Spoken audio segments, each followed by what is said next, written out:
Alright, what we got here is not time lapse. I just shut the camera off to save a little time, save a little bit of your time. So remember, I told you last week I was going to cut this down through there. I'm going to cut that. What I'm going to do is I'm going to flip it over like this. It needs to be, don't worry about all that other stuff down there. This is what you're looking at right here. And this piece down there should be just about hanging on the edge like it is. Don't freak out if you don't get it exactly perfect. It's just not that big a deal. It's something to goof off in. And if you're doing this with your kids and you start having a fit because they're a little bit off on it, that's an uncomfortable time for them. I can remember my father hollering, "Get your hands on it, son." Man, that ruined it for me. He didn't mean anything by it, but it's just the way they did things back in the old days. So,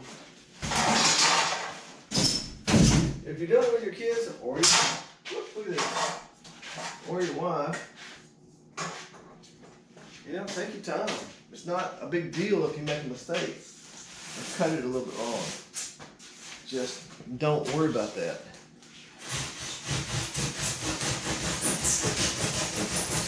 Besides that, you take it to the water, and it's going to be an unusual looking kayak anyway, because it's not going to look like any store-bought thing. People, where'd you get that? That's pretty cool.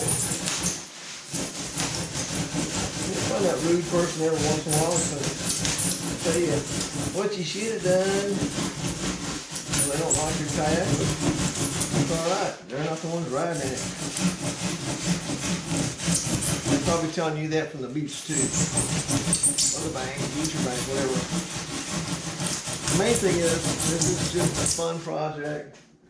It's not any real dangerous parts. This could be dangerous, I guess. This is a keyhole saw I do sheetrock with. Or you could use dig out that old pumpkin carving kit. That would probably work. Softer than a pumpkin.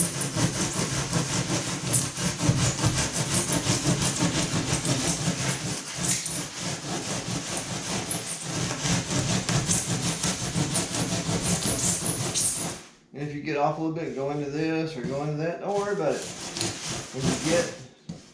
When you get it all glued up, you can come back and you can cut the chunk out of it out, so you can put a bigger chunk in there and glue it in and sand it down.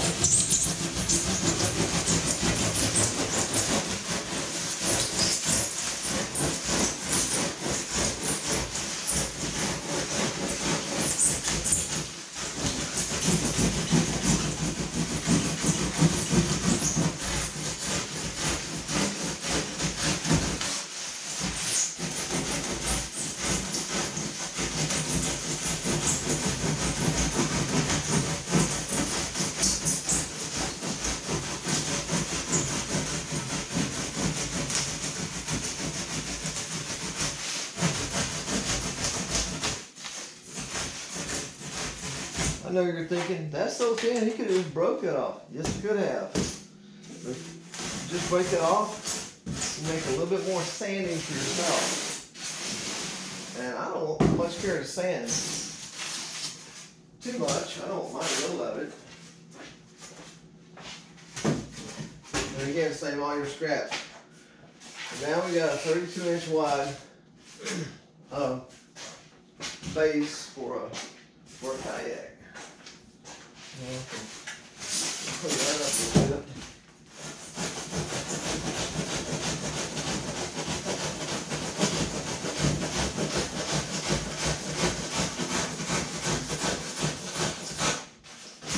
And I would recommend you get a kayak. Don't use your house vacuum cleaner.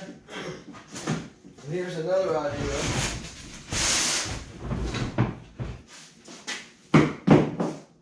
Get you a trash can, and you can make this out of a small bucket. It's like one of those cyclones people talk about. And all I do here is I put my suction end of the hose from my shop vac, And then I got another hose that comes out of here and sucks stuff up. And it all ends up down there in the bottom. I was using this for other junk, but anyway, all my sawdust and stuff end up down here. And the vacuum won't be plugged up, and my I won't have to clean the bag. So make you one of those if you got a chance. You can do that from a 5-gallon bucket as well. Okay, next video we should be gluing that together. 11-foot kayak build. Thank y'all for watching. Come to my tongue-tied, and I don't do any editing. Come to my page, watch, leave a comment, and I'll come to your page and watch your videos and leave a comment too. Thank you so much. I really appreciate your time.